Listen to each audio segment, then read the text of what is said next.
Okay, with housing prices having such a stellar performance in the last 25 years at least, we can see here the chart from 1993 up until now, which is 25 years roughly, with purple graph being houses and the yellow units. How was this possible? I think it was possible, and if you've watched any one of my videos, I would have touched on it with the availability of credit, easy credit. So banks had done and did everything and anything to try and stimulate the mortgages, push them out any way they could, directly or through the mortgage industry, the brokers like Aussie Home Loans, in legal ways or, it turns out, illegal ways. Coming up on the program, the corporate cop takes the truncheon to NAB. Court action over unlicensed introducers and dodgy loans. Dodgy loans? No way. Tell me more. The wax from the Hayne Royal Commission keeps smacking Australia's banking sector. Today, the Australian Securities and Investments Commission, ASIC, hit NAB with 297 civil charges over its introducer scheme. It was meant to pay a small commission for trusted advisors to introduce new loan customers to NAB. Instead, it was rorted on an epic scale as introducers reaped millions by pushing dodgy loans to be approved. It's the first action against a major bank arising from the Royal Commission, and it won't be the last. Daniel Ziffer reports. The introducer scheme paid commissions to middlemen who referred loan customers to NAB. But the Royal Commission found the money on offer was so juicy, people, including NAB bankers, started falsifying documents and giving staff envelopes stuffed with cash bribes to get the loans approved and the incentives paid. Well, that's part of the answer, how they got so much money, so much credit out to the ordinary people like you and me, some wiser, some less so. The real estate has been a cash cow for pretty much everyone except that the people who got in. Even most of them think that they've done well out of their purchases, whether to live in or invest. But let's think about it. The bankers, the real estate agents, the legal sector, the government with all the stamp duty and incomes in income tax receipts. Let's not forget that capital gains tax is only paid when the asset has gone up in value, in this case the property. So once that goes up and somebody sells it, government collects revenue.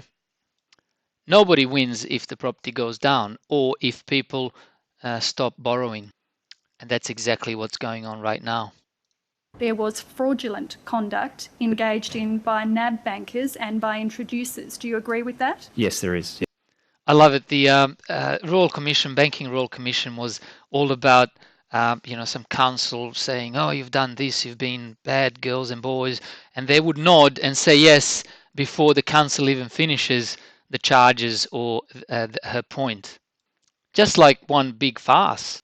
It's like we're going to appear in public to have been bashed, and then when the Royal Commission concludes and the recommendations are tabled, we're just going to, I think, implement 3, I think from memory, or not more than 7 in any case. Somehow I remember these numbers, 3 or 7.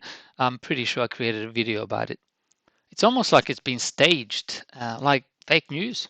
By introducers. Do you agree with that? Yes, there is. Yes. Of course. It doesn't help NAB that the Royal Commission uncovered documents where NAB executives talked about creating a straw man, a fake example, to take to the regulator, ASIC.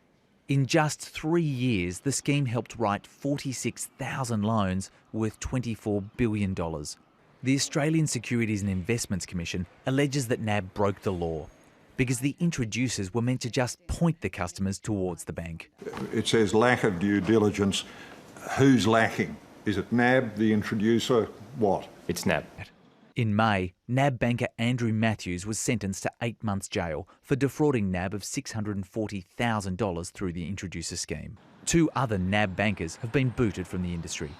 NAB has killed off its introducer scheme, but the other big banks continue to run similar schemes.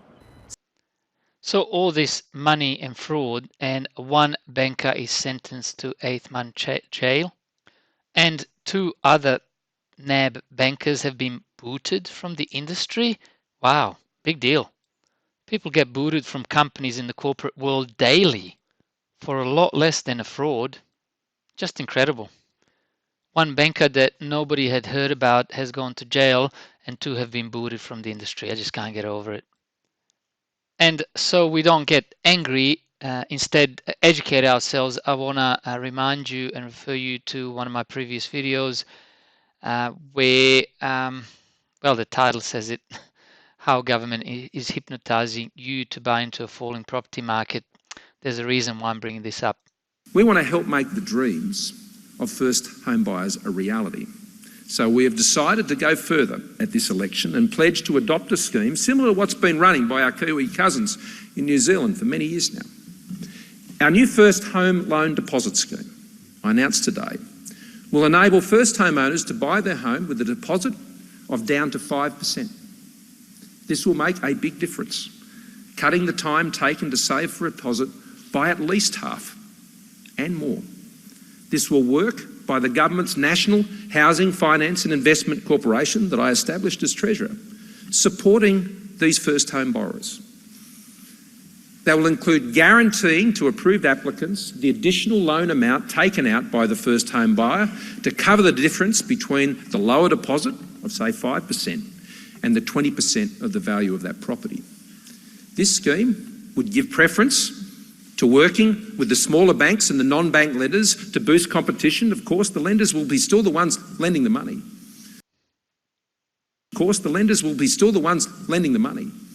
They would still do all the normal checks on the borrowers to make sure that they can meet their repayments. This isn't free money. The scheme will be available to first home buyers with an income of up to $125,000 or a couple with $200,000 where they are both first home buyers. The support would stay in place for the life of the loan, and when they refinance in a few years' time, when the equity increases, which it would under a Liberal National government,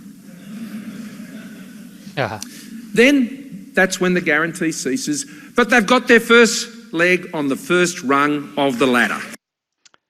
And as I snap my fingers, it will slowly awaken, being completely aware of your surroundings. And now, as you probably already know, I subscribe to Armstrong Economics blog. So he's got at least one article daily. Market Talk, this was August 28, 2019, so just yesterday, or American time really, it's still kind of today and relevant. This is the latest one. I'm going to read you a paragraph from the latest Market Talk. In the US Americas, it says, Canadian government announced plans this weekend or this Wednesday to implement the first-time home buyer incentive, FTHBI, which is aimed at making inflated home prices more affordable to potential buyers. The program will offer equity loans of 5% for the down payment for a resale home and 5 or 10% for the new properties. To qualify, at least one person in the household must be a first-time home buyer and have a minimum 5% ready for payment. Somewhat controversial, however, is that this measure will disqualify households that earn in excess of 120,000 Canadian dollars annually. So the bankers are doing it everywhere. We want to help make the dreams of first home buyers a reality.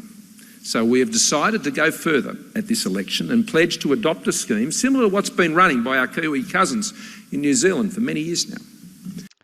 And our cousins in Canada, and our cousins in the United States, and our cousins in every country that is run by the central banking system, which I believe is pretty much everyone except China, Iran, maybe Russia, maybe Syria. Oh wait, they're the countries that the West, quote unquote, West is against. Now I'm getting off track, but I think you know what I mean. And yes, I think I know what I'm talking about, potentially, or what I mean. So, this is all for educational purpose.